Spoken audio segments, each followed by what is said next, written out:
Yo, what is going on, guys? Danny Buys Homes with my boy Stefan Lopez _ here for another episode of the Microflip Mafia.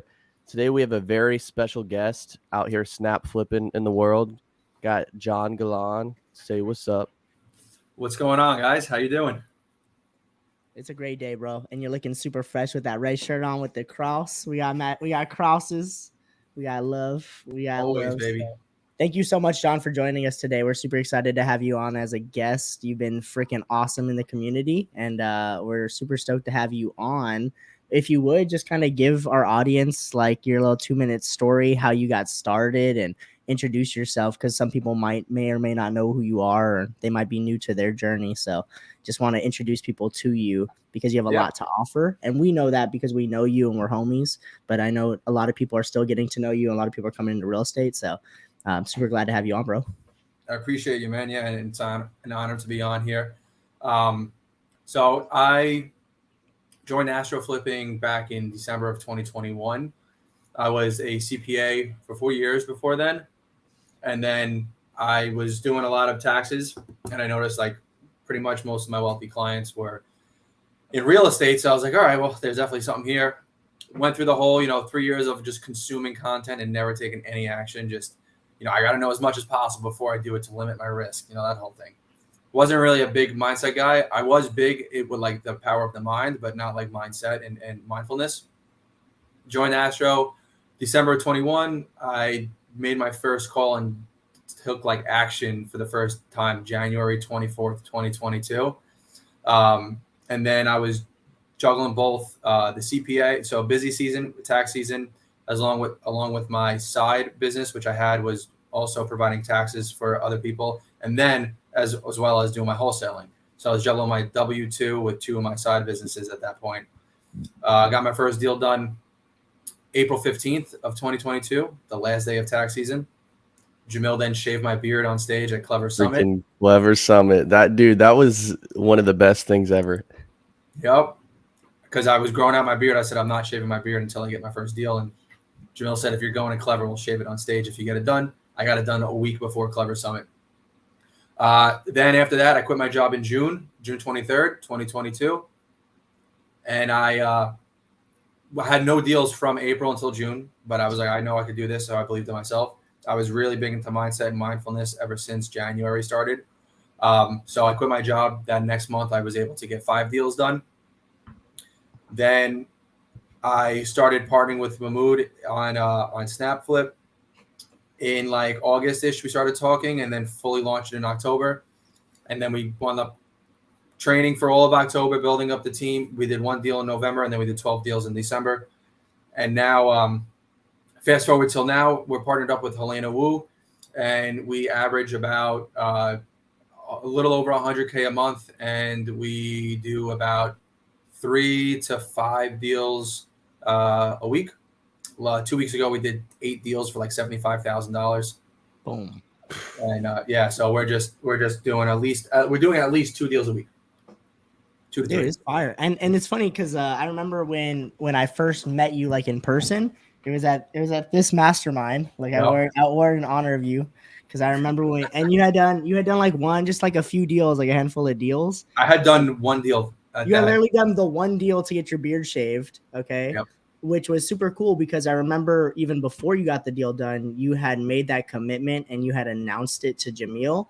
And then that was like a commitment to yourself, but then you were able to make that happen, which is like, it just shows like the power of like when you are intentional about what you're doing and with your time and energy and resources, right? Like what can happen, because I think that's what a lot of people miss, especially when they're getting started. And I thought there was actually something really interesting you had just brought up, which was that for 3 years you consumed content.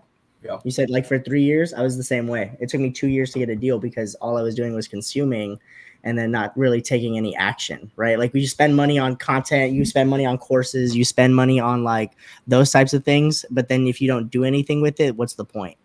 Exactly. Yeah. I mean, you're just, and that's what anything, like when it comes to mindset stuff too, like if you listen to all these like Wayne Dyer and all these people and, they tell you to do something like, oh, this is how you start thinking or start viewing stuff. But if you keep the same narrative and the same story and you don't implement anything, like you're just consuming just to consume stuff that you'll forget 80% of it like 2 days later anyway. So it's all about implementation, about everything.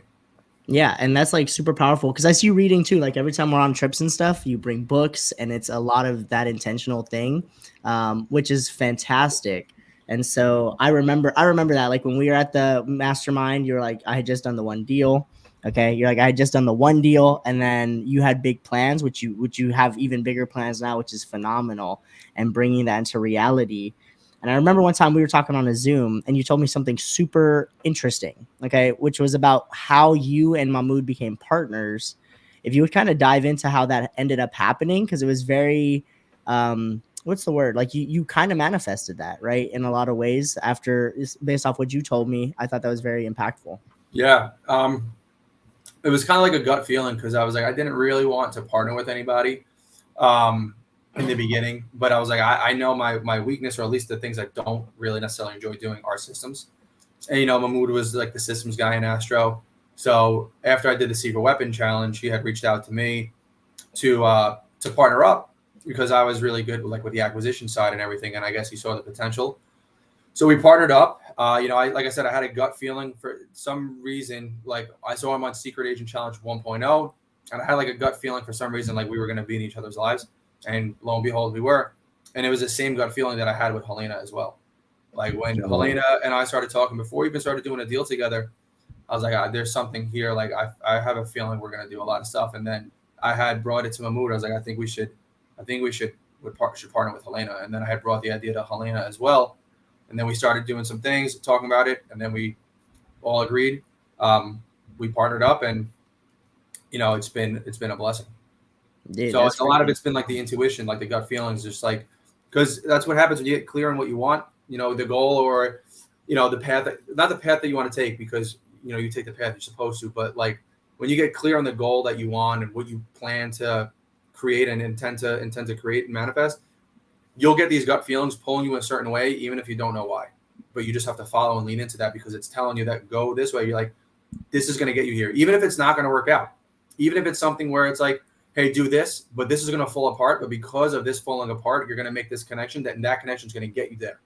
So it's not always like pulling you in a way where it's like it's going to be something that's quote unquote what you define as like a success. It's still going to be a success because it's what needs to happen. And like you just follow that gut feeling and trust your gut, because your gut's never wrong. So like I'd rather, and then tell me this, like every time you've ever followed your gut feeling, even if you think you were wrong, you still weren't. But have you ever felt some type of way about it where you're like, you know what? It's either you're going with your head or you're going with your gut. But I go with my gut, I feel so relieved. But if I go with my head and I was wrong, I'm like, I knew I should have. Why did I not listen to myself? Dude, yeah. I've caught myself many times, like actually not following my gut instinct, and after being like, oh man, gosh, I knew something was wrong here and I should have just like actually addressed it. But instead, I was like, no, it's going to be okay. It'll get figured out. And then it just never works out when I go the opposite way. And I find like the thing that's most valuable is the time, right? So like, because I do this a lot. I'll make quick decisions with my gut. And then even if I'm wrong, I'm like, well, whatever, next. You're not wrong though. The next, because I'm wrong a lot. Like I make a lot of fucking dumb decisions. But because I make them fast, I can cut quickly and move on to the next decision that I need to make and just move on. Right, but if it also, when you realize, like, if it's a gut and it's a strong pull, like, I never intended to join a mentorship, right? But when I was on the phone with Astro, there was just like this voice saying, "Do it, do it, do it." Like I felt it so strongly, like you have. I got the same thing, right? So I was like, I everything was telling me, no, don't do it. Like, oh, this is a scam. Like, oh, here they go, asking for money and stuff. That whole old way of thinking. But something else, for some reason, I didn't just hang up the phone. And I felt it so strongly in my gut. And I was like, I got to do this.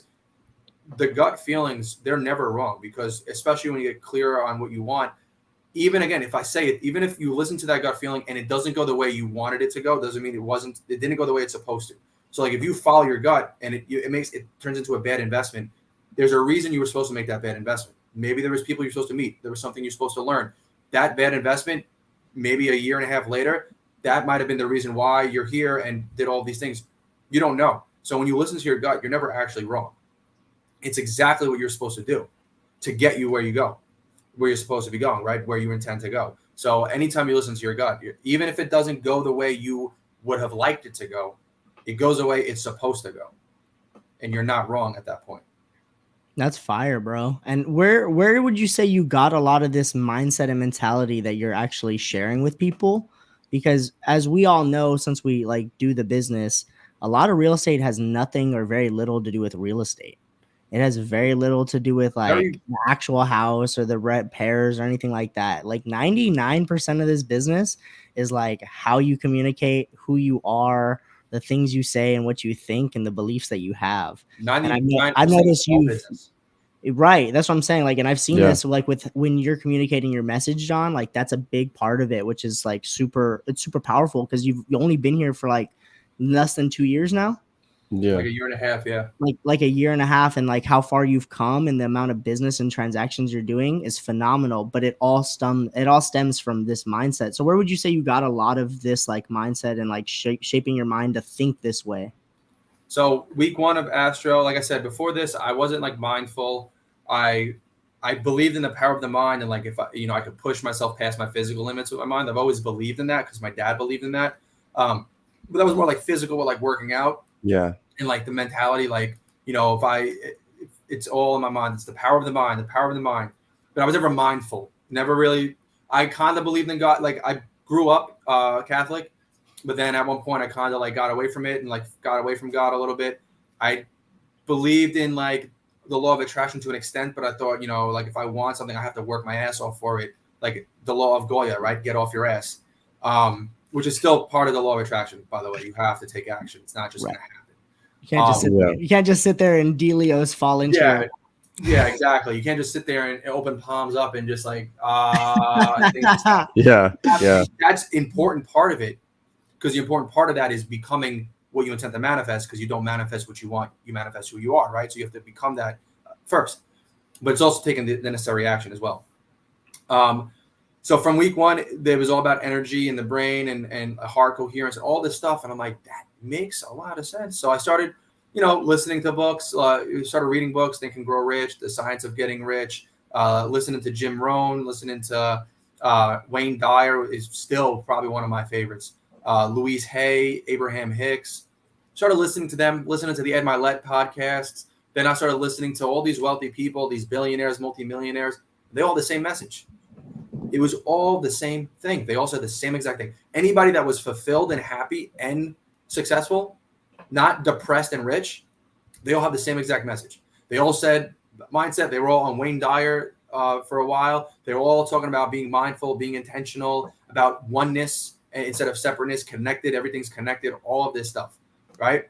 They all view themselves differently. And it was like, holy crap, that's the pattern. And that's the secret to success. That's literally it. But most of the time, we all just ignore it. And we're like, I don't have to meditate. I got to do more work.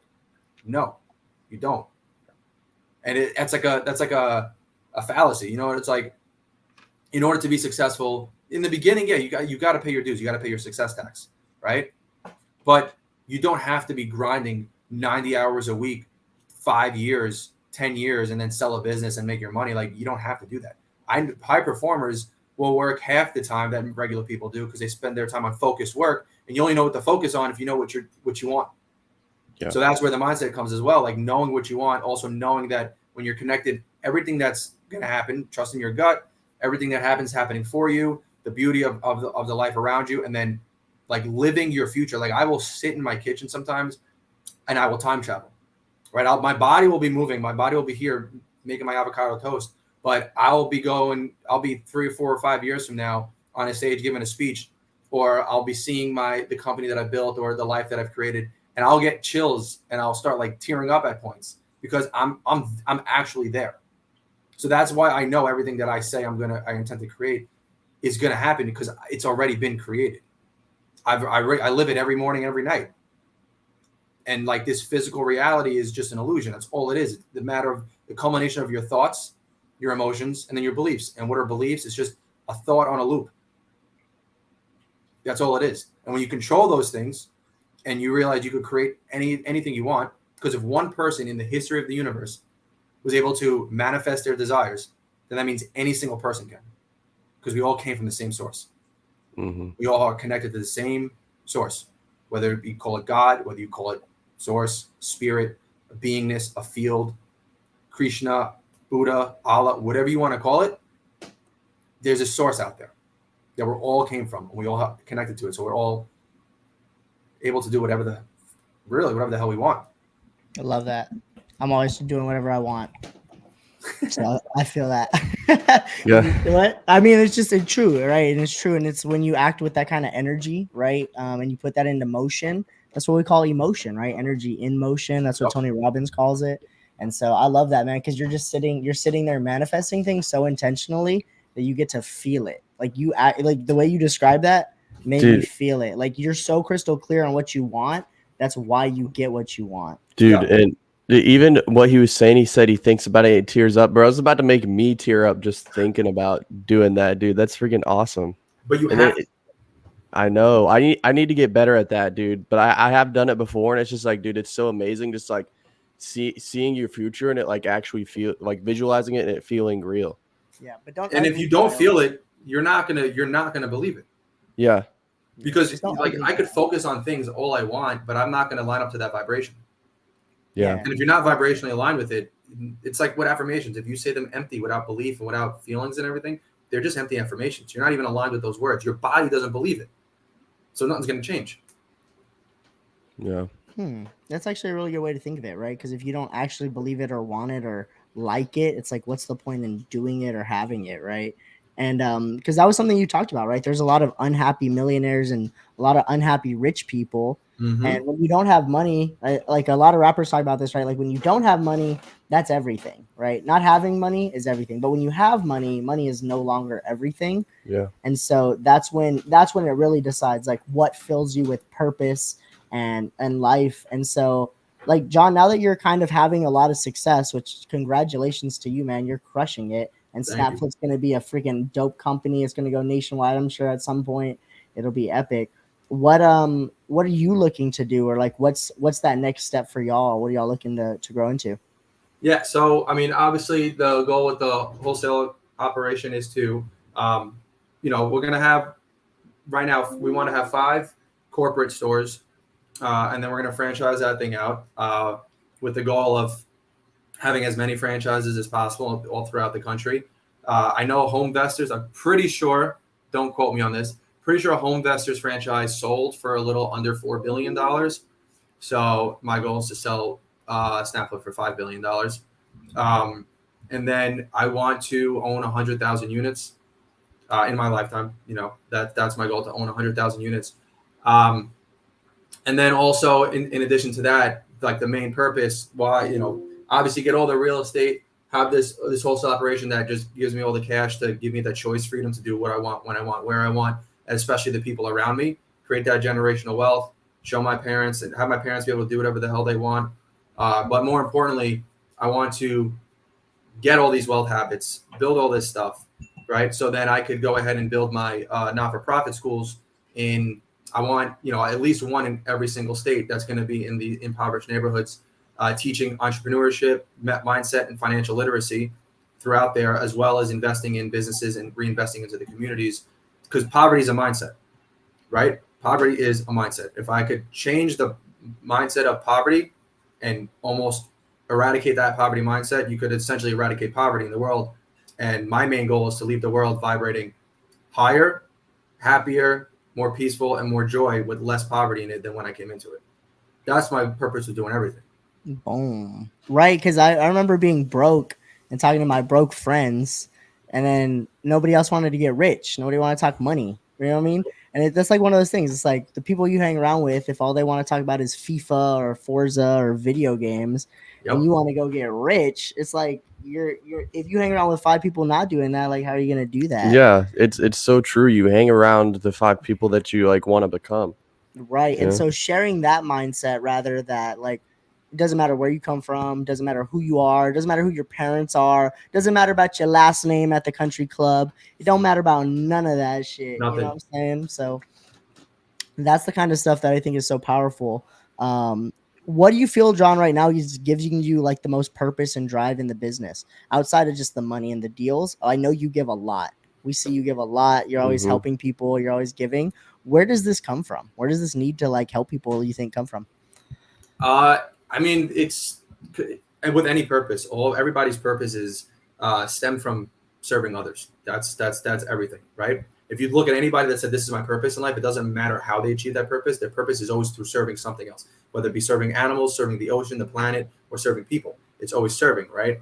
And with me, like if I have this success, and I've learned something, all thoughts, there's no natural thoughts. They all came from the same, the universal mind. I just tapped into them and I've brought them to light. It's up to me. It's my duty, to not hoard the energy that I get, but to share it with everybody else and make it flow to me and through me.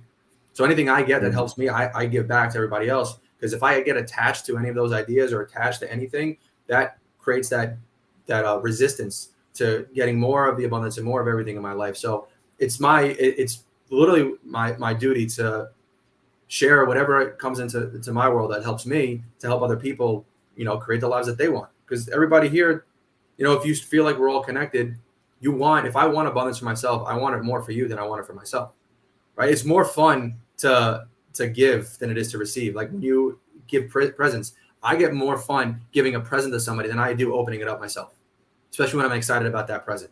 And if the present I'm giving you is an unlimited mindset and the ability to change literally your whole life, that's so much more exciting than me doing it myself.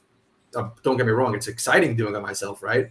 But to be able to help other people and then watch them grow and watch them change, I mean, that's the whole reason. That's everything. That's why we started this podcast, because I gave the Trana Bros a phone call earlier this year. One phone call, bro. And Brandon tells me he did 10 deals off this one phone call.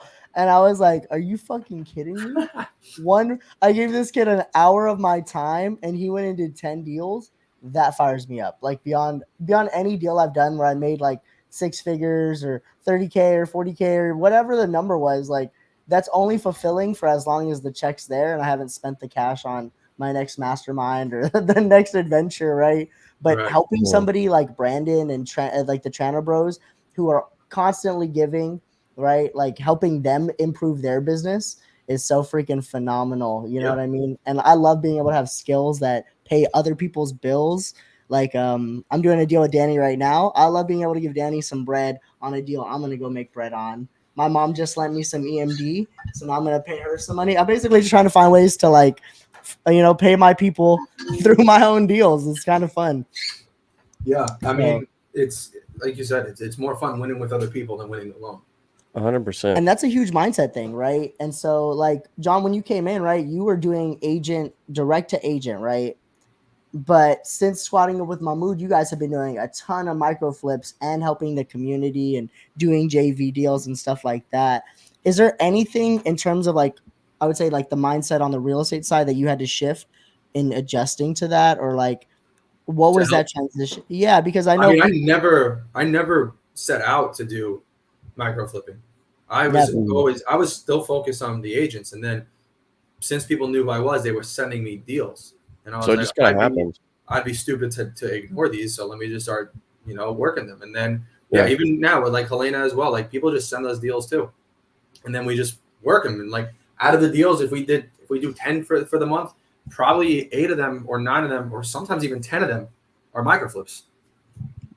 A lot of them, right? A lot of them. And this comes from you guys being open. But I also know John goes real hard. Okay, we call you Mr. Exclusive behind the scenes because you value your time so much, right? You've set boundaries for yourself in the business part, because we know in this business, a lot of wholesalers will send you a lot of crap, right? Yeah. And a lot of people want to use your time. And no matter what, right? When you're communicating with people and there's an exchange of energy, there's something being taken and something being given from both parties, right? Even if it's just your time. And I think a lot of new people don't realize this, right? Like it might not even be worth my time to help you, but I might do it just because I like it, right? And if I like you, it might be worth it for me. And there's that exchange of energy, because I love helping people. Same way there. Where did you get this? Where did you get this killer approach and this killer tactic to go super exclusive and help a lot of people, right? Because now your time is hella valuable. So now it's even more than a year ago, more exclusive time with Mr. John Galan himself. Yeah, so because I would be getting a lot of people sending me a bunch of stuff, and then there are times, and a lot of the times the exclusive thing, people might think It's more so, you know, it's a mix. It's like a win-win for both, right? Because if someone's like, hey, John, here's 5 addresses, can you comp it for me? Not unless it's on my Wednesday call. And even now, because I comp so many deals, I'm like, I don't comp. But if you need me to help you with comping, you got to meet these requirements, do this stuff. And then if so, I'll give you a buy price, but I need an 72-hour exclusivity because I'm prioritizing that deal over some other deals or even sometimes my team's deals. So if I'm going to do that, there's got to be some sort of incentive. And I know we'll sell it. So if I give you my number and you lock it up at that number, we'll sell the deal. So I need that. But you also need to run the comps yourself. You got to speak to the agent. You got to make sure you're, X dollars away from their bottom line or the list price. So you got to do your homework and due diligence and learn. So now when I send you over my comps and my buy price and everything, you can see where you went wrong and get better from it. And in addition, during that time period, I'll have 72 hours to sell the deal. And almost always we do. That's phenomenal, bro. And the level of certainty, which I think is like fire, you bring, okay? And this is why I think people love working with you. I know you and I haven't done a deal yet, but we will. But I love that level of certainty that you bring and confidence, because that's what makes people understand and believe that they can work with you. That, if you guys are watching in the audience and you're not doing deals yet, you don't have that. You're missing that. You're lacking that because you don't believe it.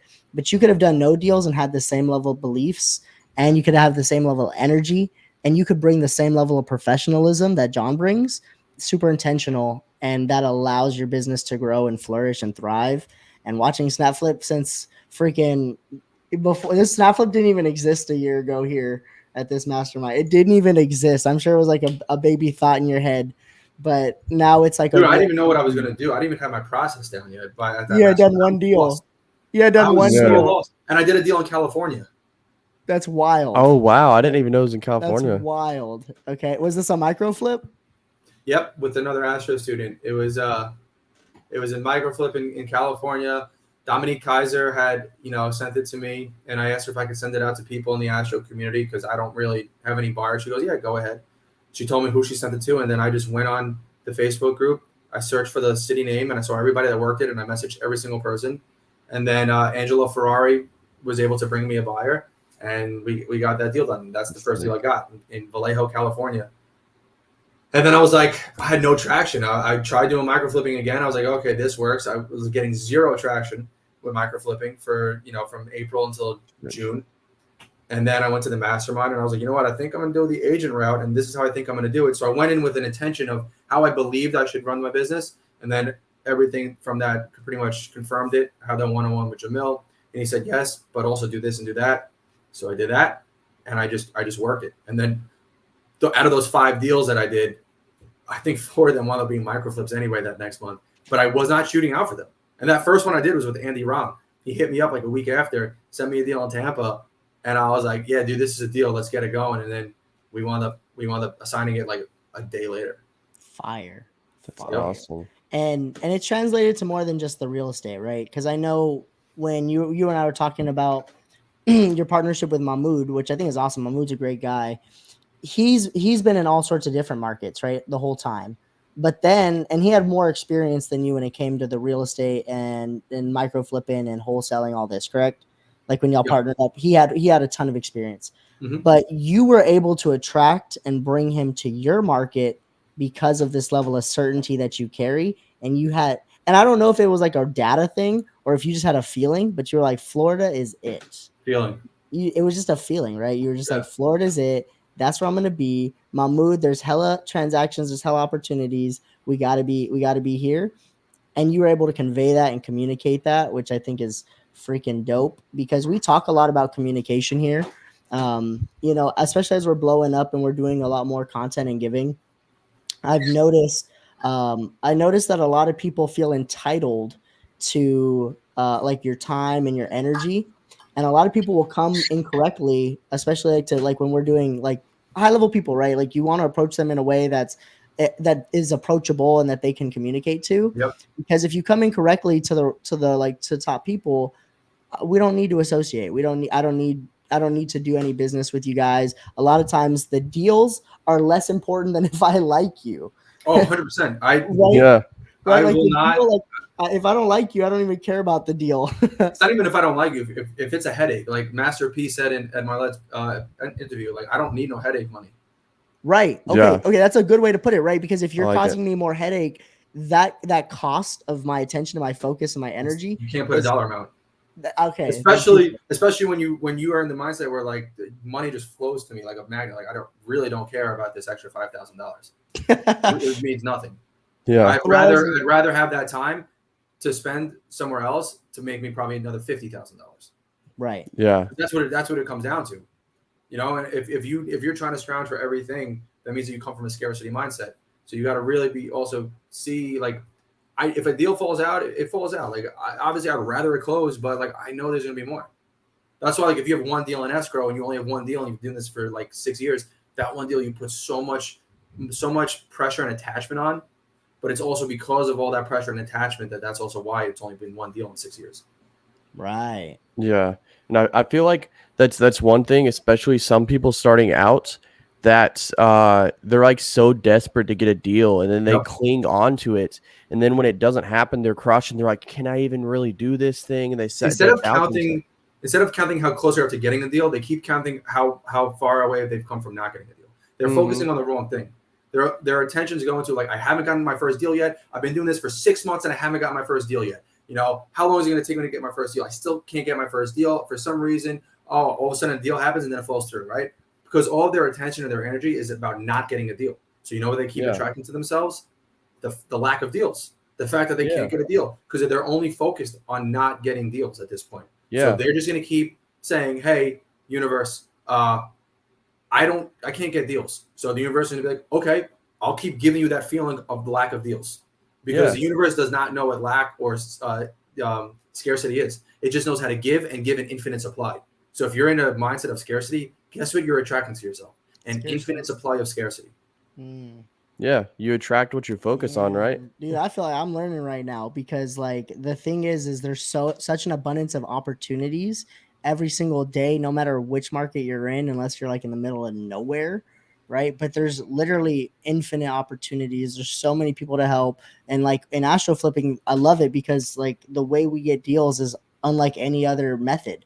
It's literally just like, all right, transactions are happening. We're going to insert ourselves and provide value. And then as long as we communicate clearly, which John does a great job of doing, and they're receiving the message that we're trying to convey, you're going to get deals no matter what. And it might not be the one that you think. Okay. But like my best deals have been deals that wholesalers have like sent to me. I was like too busy to even pay attention to it. And they just kept bugging me about it because they had nobody. Yeah. I was the thing. And I was like, okay, well, I guess you know what? It's stuck around long enough. Maybe I should put a little bit of time and energy on it. Boom, boom, boom. Oh, wow. This like piece of coal is actually a diamond. I'm going to go make $20,000, $30,000, $40,000 real quick. Yeah. Two of my biggest deals were on issues where like it wasn't a headache, but instead of like just being like, no, never mind, like giving up on it, like fought through it. Like one of them, there was at first the agent did not want an assignable. It was an off market. They were like, I don't want an assignable. And instead of just being like, all right, forget it, I'm like, how about this? If I make it assignable, if I do assign it, I'll give you an extra $3,000. And he's like, instead of giving it to me, give it to the seller. I was like, done. So he put that, got the contract assignable. I assigned it out. We had a $30K fee on that. Well, no, we had a $24K fee on that. Then I retraded because I knew I was losing $3,000. So I retraded for $6,000. And I got it right away within an hour. So I got $6K. So I wound up, it was $27,990 was the fee. But then there was an issue with that deal. A week before closing, I found out that it got foreclosed on for the older seller, right? Because the new seller bought it at an auction. And the person the lawyer who recorded the foreclosure messed up the last two numbers. So instead of the parcel ID being like 01, it was 10. So there was no actual, like they did not have the right to sell that property yet.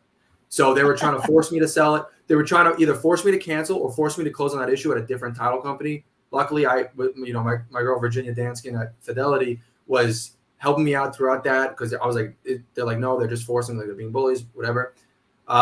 So, after going back and forth, the only option was to track down the old guy who got foreclosed on, have him sign a corrective deed and affidavit, and then send it to title, and we'd be good. They didn't want to do that. They were like, no, let's do it this way. They were trying to bully me to do their thing. I was like, nah. I hired an attorney, right? And the seller's name was something so generic like John Smith. And they're like, you're never gonna find this guy. The seller's like, and I'm like, I'm finding this guy, and we're getting this done. Like, there's no doubt in my mind it's happening. Hired the attorney. It was like $1,200, and lo and behold, a week later, he found the guy, and I found out it was a contested foreclosure. So the seller got super mad at me for doing this. They were like, "Who told you to reach out to them?" Because he could argue the sale.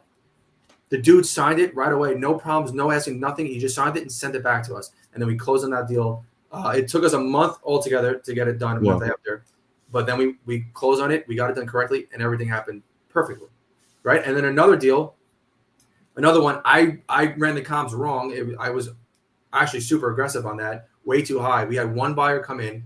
We had a 1K assignment fee, and I used the feedback, and I told my ag Dylan to just work the retrade. We got a $29,000 retrade. We made 30K on that deal. Boom. That's crazy. Man, not bad, John. Not bad for some phone calls, you know. No, imagine all the taxes you had to do to make that kind of money on 2 deals that most people would have gave up on, because we did not have any buyers on these deals until the last day. And we even tried to retrade. They said no. And then we're like, all right, we're most likely going to have to cancel. A buyer comes in. We stuck with it. We stayed firm at our number, and we got the spread. Wow. And it's about doing what's required. It's not about doing what you want. It's not about doing that thing. Like, work needs to get done. Work has to happen. But when you do the work, and you do the work that we do, right? Because what we do is not hard. And it's actually super simple. Actually, I would say it's not easy, but it's also easy. Very simple. It's simple, right? Especially when you understand it at the level that we do, and we're able to make deals happen almost effortlessly in a lot of ways. But when there are problems, a lot of people quit. I love people. I love problems. I just closed the deal I closed with Danny. I worked on since February, and I had to go get an attorney. I had to go get the attorney from the other half of the family who was suing the seller. Okay, because they're claiming that like the affidavit or the heirship or whatever is not correct. And so title issues. So what do? I'm like, all right, I'm going to contract with you, and then I'm going to go work basically on your behalf, but really on my behalf, to go work with the attorney, because you obviously don't like each other. I'll just be that middle person because I want to buy the house, and I'll figure out how it's going to win. 6 months later, close on the house. Well, it took 6 months. 6 months of follow-up, consistency. Now I have a relationship with an attorney who's going to sell me more deals, more problems. I love problems. We don't even buy houses, guys. We buy problems. That's like my favorite thing. Problems are amazing, and so are mistakes. You know, but a lot of new people, they get nervous of problems and they're nervous of mistakes. You know, but like mistakes and are necessary. All the mistakes you're supposed to make are necessary. There's like a quote. Says the most successful people fail the most because they try the most. That's all it is. Oh yeah, that's all it is. You're not going to be successful on your first ever thing, right? And sometimes it might take 4 businesses to fail in order for you to learn what you need to do, to learn what you need to learn in order to get you the success on the 5th one. That's going to make you all the money that you ever dreamed of. Right, and it's like people with talented people. Fantastic, but they get comfortable. The people who had to work really hard, they end up working the hardest, and they stay working consistently. That's another quote. You know that quote? Oh, tell me the quote, John. I love quotes. It's hard work beats talent when talent doesn't work hard. It's a good way to put it too, because that's the truth, right? Because anybody could show up in this game, make $100,000 on a deal, make $50,000 on a deal, but can you do it again? Can you do it again? How many times can you do it? 1 time, 2 times, 3 times, 10 times. We want to see that you're consistent. And that's part of why we started the Microflip Mafia, because we've seen a lot of people come in and just talk, no HUDs, no receipts, no real like support, no nothing. But you can just claim whatever you want in this business because of social media. And it's just impossible to know. Right. But we want to shed light. Like, when you do good business with people, and we have a community, and we have the things that we do have, that, you know, we can bring that. And I'm in sub 2, you're in sub 2. I'm sure you've been seeing it. A lot of borrowers defaulting and stuff. So there's a lot of stuff in real estate that makes it very like complicated and hard to know who's actually legit and who's not.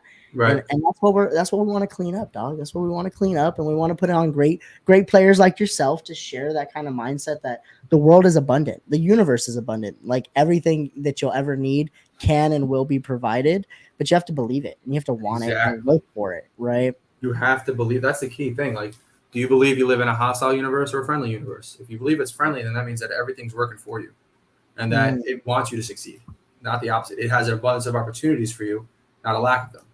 So that's what you have to really, really see. Like, how do you view the world? How you view the world and how you view other people is also how you view yourself. Such a fact. Drop the facts emoji, Danny, with the laser beams. Hey, John, what do you think of the laser beams? Oh, I finally know how to do that, dude. I was like, is my phone just not updating? Hey, aren't you glad I sent you that video? So now you're yes, that finally helped. I've been trying to figure that out for and see, look, I can't even figure out how to do that on a phone. You know what I mean? Like anybody can wholesale deals. Dude, I know. Dude, this is what I'm saying, right? We could wholesale real estate, buy houses with no money, doesn't know how to text with laser beams. Fire. And like it's the belief. Like if you believe you have lack of deals, I have it. There's no doubt in my mind. If I wanted to, I could assign a deal a day. If that's my sole focus, instead of building a company, if I just wanted to assign a deal a day, I would be able to do it. That's another thing. There's always out there in any given moment, of any given day, there's always one deal out there that could be assigned that very day. Yes. Are you going to find it? That's up to you. That's a great belief. That's a great fucking belief to have because other people are like, I can't even assign a deal ever. And you're like, I could do one a day if I wanted. Like I think it was last week or 2 weeks ago, we had assigned those 8 deals was only from Monday through Friday. Fire. You know what I mean? It was like 2 on Monday, and then I think it was 1 the rest of the day, and then another one on Saturday too, or something like that. I love it, bro. I think we did not. I forgot how many we did honestly, but I know we had to sign that deal every single day that week. Okay. I love it, bro. You guys are killing it, crushing it. And I love seeing it too, because it's real. It's legit and it's with people in the community and you've built it all around Astro. And that's rare. Not a lot of people are doing that. And now you're breaking into other groups and other communities and sharing what you guys are doing. Yeah. So, John, I mean, as we wrap up, what are ways that our audience or like people can get in touch with you? I know we see your email on the screen. Like just explain like what can people bring to you, what kind of resources you guys looking for, and then that way the collaboration can continue. And then you and I spoke off camera about our content crib, so we will be looking in Florida if you guys find something dope. We're going to be looking and we're hunting. Danny was hunting a little bit yesterday while I was at the gym, so you know it's just gonna be fire. Hell yeah. I mean, so like my IG is on the bottom. You can follow me on IG. You reach out to me on IG or Facebook is just my name. If you have deals, send them to deals@snapflip.net. It's only for Florida right now. Also, if you join my IG and even in my Facebook, I have a link tree. You click that. There's tools in there that I've created that I've shared with people to help them, especially in the Florida market. And then once you get one of those tools, you'll come onto like the Snapflip newsletter. And what I do on that is every Monday I send out a poll about like topics or tools, and whatever it gets voted for the most. On Thursday, I either come out with that content or come out with that tool. And every now and then I'll do a Q&A Zoom on Thursdays with the Snapflip community. So I'd find ways, because there's a lot of people reaching out. Sometimes I can't answer all my DMs. I find ways where I can make myself available, and I'll schedule my times. So like if I'm like, come to my Zoom and somebody's like, oh, I just missed it. Hey, do you have time for a call? I don't actually, but I do have that Zoom again next week, or I'm going to do this week, or shoot me an email here and I'll get you back. So I've tried to give my time as much as possible, but again, it's intentional because you got to respect your time. If you don't respect your own time, nobody else will respect your time.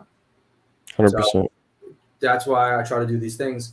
But I mean, that's my IG and that's the email for deals. I would send them any Florida deals there.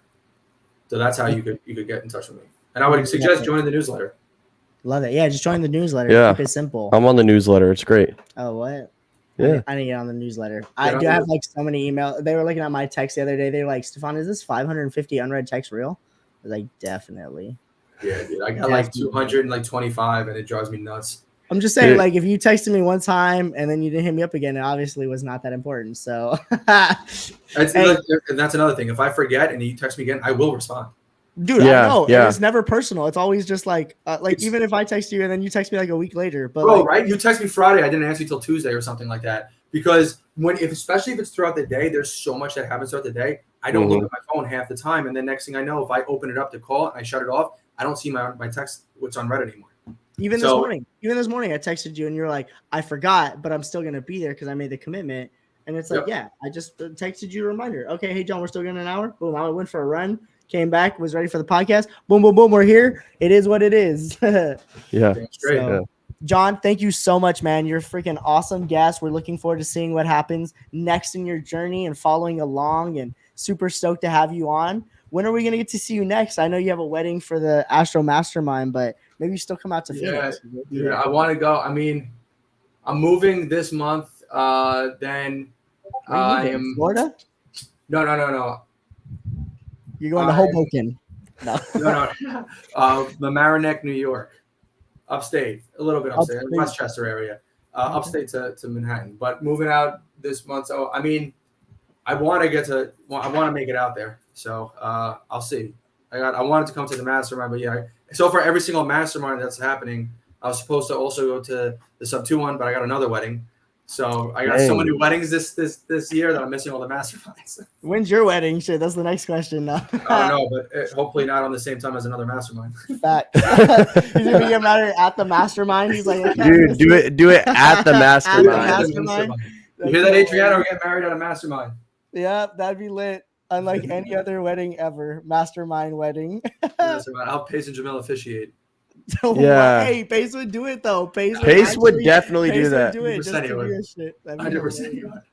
Well, brother, thank you so much, man. It's been a pleasure doing this with you, and I look forward to seeing what we do in the future and what business we do as we move into Florida and some other markets as well. But it's been such a pleasure getting to know you and being part of the journey and all the things, man. It's been so much fun making friends in this business and this community. Yeah.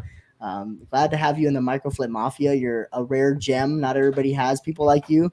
I remember when I was new, didn't have that, but you're a go-giver, and we want to put you on. We want to share what your story is, and appreciate you, bro. Yeah. I just appreciate you guys. Okay, sorry. I want to add one more thing. I just want to say, I don't know when it was. Maybe it was in April or December, because I know we went to Phoenix together a few times, and everyone was chilling out. And guys, the discipline that John has, because we were all chilling out and it was like 10 p.m. or 9 p.m., whatever. John's like, okay, I got to go to bed. I got to wake up in the morning. Dude, just little things like that I picked on from you, John, just from staying with you for a few days at a time. And I'm like, dang, how do I get my discipline to that level that no matter what's going on, I still stick to what I say I'm going to do. So I want to shout out you for that, because it made an impact on me just seeing the actions that you were taking in that little time. I appreciate that, man. Yeah, it's been an honor getting to know you. I mean, Stefan, I remember speaking to you when I was brand new, and I don't know what the hell I was doing, and didn't have a deal yet and everything. But just having you guys to pick brains with together, just mastermind together, and having the community where everybody's just like-minded individuals. It's a beautiful thing, and just to have these conversations here and there, shoot the shit, lose track of time, and just have great conversations that you don't really have with majority of people in your life. It's a lot of fun. So, and thank you guys for doing this. I mean, to help newer people and understand how to spot scam artists and how to get deals on and how to change your belief and bringing all these people, that's going to help a lot of people, I know for a fact. And this is another thing that a lot of people brand new are going to be like, oh yeah, I got my first deal done because something I listened to on Microflip Mafia. So keep doing that content, crib. Honestly, guys, start having something you visualize in and feel yourself being in there in the kitchen and everything. I have no doubt in my mind you guys will get that content crib before the end of the year for sure. Dude, let's get it. We appreciate you, bro. John, you're awesome. Thank you, everyone, for watching the Microflip Mafia. If you have not, drop a like, subscribe. Follow us all on Instagram here, too. Got ours right here. John's is also on the screen. Hit them up. And if you guys got deals in Florida, deals@snapflip.net. Let's go. And if you want to save some money, join Astro Flipping, learn to be a master wholesaler, get connected to people like John, myself, Danny. We have an affiliate link. It should save you some money. As soon as you guys want to start buying houses, you can drop into sub 2 and you can squat up with us. We're going to be buying sub 2s all over. So a lot of good things are coming this season. I'm super excited. And just follow for more. We got our IGs here. That's it, guys. You have a great day. Peace. Yeah, thanks for watching. Peace out, guys.